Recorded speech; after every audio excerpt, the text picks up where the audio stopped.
I, Odin. We are here with the guide. I am Will, son of Dan. And I am Yo, son of Gordon. And I can't speak like that anymore. It's kind of hard on my throat. We just got back from watching Thor, and it was... Well, we'll talk about that later. We're going to get to that. Yeah. We'll talk about the God of Thunder here in just a bit. We got a lot to cover. We got some updates on the PlayStation Network situation. We're also going to talk about our experience trying to be Michael Jackson, which is very interesting. I have some pointers for everyone. I'll share later. We'll have some tips I learned from that. Yeah. And then we'll also talk about Thor, God of Thunder, here in just a moment. But first, PlayStation Network, that whole thing is still going on. Still down. Still down. According to Sony, they are in the final stages of restoration of the PlayStation Network. They're doing internal testing of the new system, the new firewalls, and everything that they've had to put in place to try and fix that. But for those of you who've been wondering, are we going to get anything back from this? The answer is maybe. And we can't tell you what it is. Right.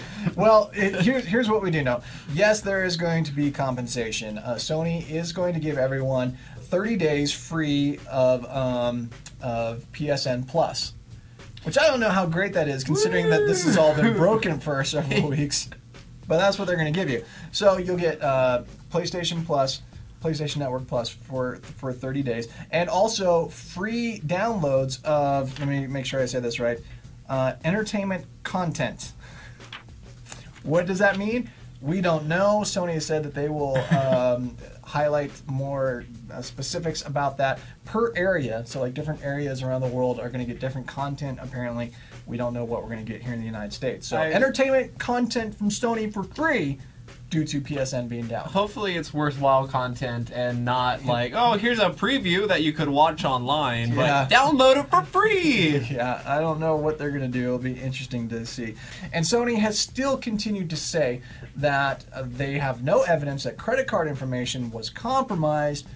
They haven't heard any reports of fraudulent use of credit cards due to this situation.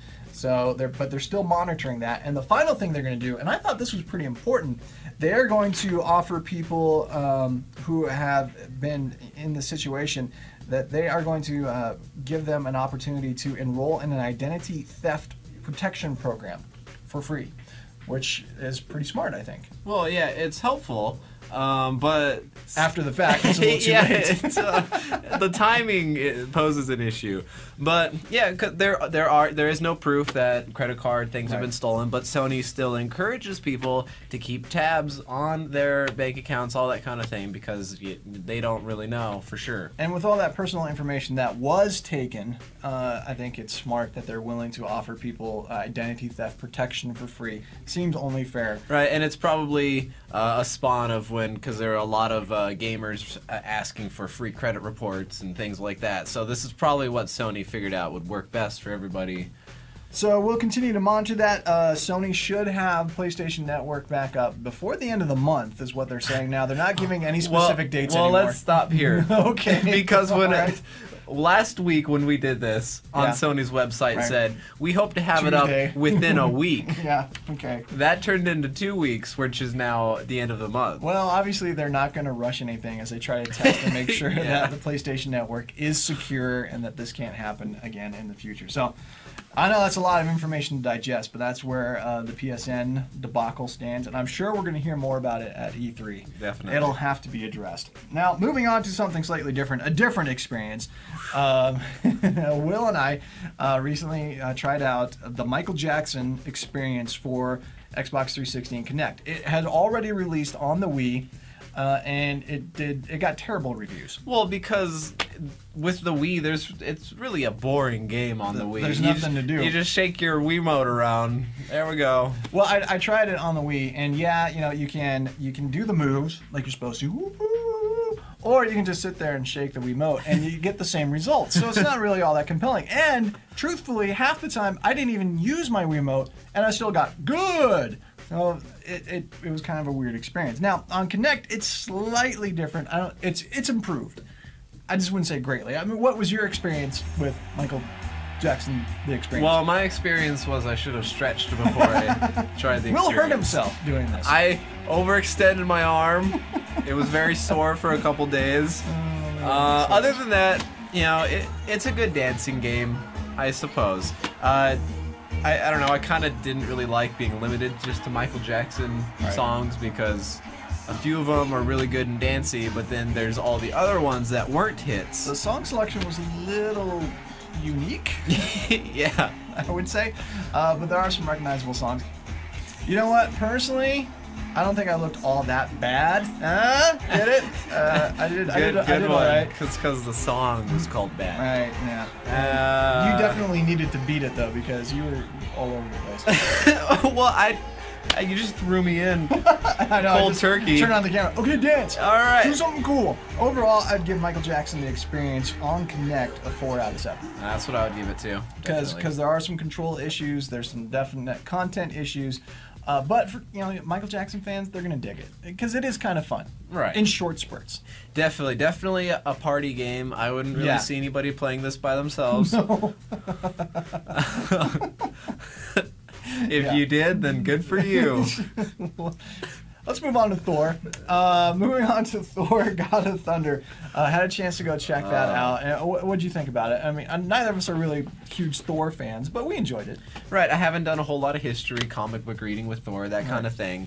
But first impression was pretty good, in my opinion. The script was written very well. There's multiple times where in the theater, almost the entire theater would break out in laughter because there were some clever jokes thrown in. Very enjoyable. They did a good job with the Asgardian speech. Definitely. It didn't sound too New King James Version of the Bible, you know. Yeah. They did a good job without having too many these and thys and thus and thou shouts, but they made it distinct enough so it sounded different from common English talks. And that's always tricky with Thor. Right, definitely. It definitely set apart the gods from the humans on Earth. But I also thought it was interesting how they addressed that whole issue of them being gods. Very. Again, and it's been kind of a recent trend in movies, this whole idea of the supernatural and magic. For some reason, in films, there's this trend of explaining it as, well, it's not really magical, it's not really supernatural, it's just science that we don't understand yet. There's a scientific explanation for it, but it's science that's so far beyond us. Thor isn't a god who has magic. He's an alien being from another planet who understands science so much better than us that he has these abilities that seem magical. And it's kind of an interesting take on that. I'm not entirely sure why they did that because comic book fans, they don't care. Yeah. And so I think depending on if you're a diehard comic book fan or not is probably going to answer whether you're going to really enjoy Thor or not. Chris Hemsworth was awesome as Thor. He did a fantastic job. The cast really uniformly was really solid. Oh yeah, it was a very star cast, and I think the acting was pretty good all around too. Yeah, they did a great job. So it's a fun, enjoyable movie, and diehard fans of Thor might have a few issues with some of the things, but overall, not too bad. Actually, the one thing that got me kind of thinking towards the end of it was Jane Foster's comment after Thor had left and they're separated, and how the movie says Jane is searching for him. And that just got me thinking, that's so true. Everyone is searching for God. She was searching for a God, but the truth is we're all searching for the supernatural. We're all searching for God. And Jeremiah tells us that we will seek him and find him when we seek him with all of our heart.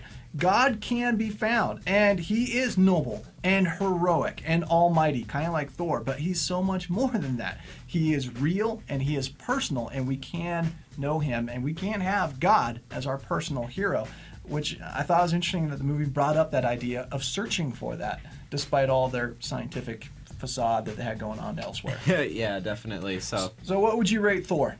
I would give Thor,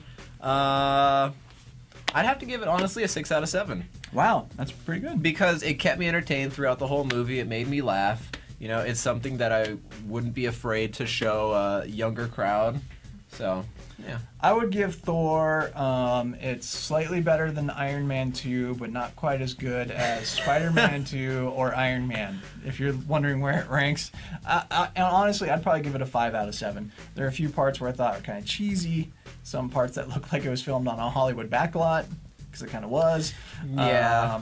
But overall, I had fun. And what do you want from a comic book summer movie? you want to have fun. You want to be entertained. That's right. And this movie does that, definitely. So is it worth seeing? Absolutely. And it's pretty family friendly overall. I was surprised at how clean it really was. Yeah, definitely. I was surprised as well. So if you want to read more about Thor or anything else we discussed, we were going to talk Conduit 2. Obviously we didn't, but you can read that full review and anything else you want to look at hollywoodjesus.com. For future questions, comments, feel free to email us, will@m88.org, and Johan, calvaryabq.org. And we'll see you next time right here on The Guide.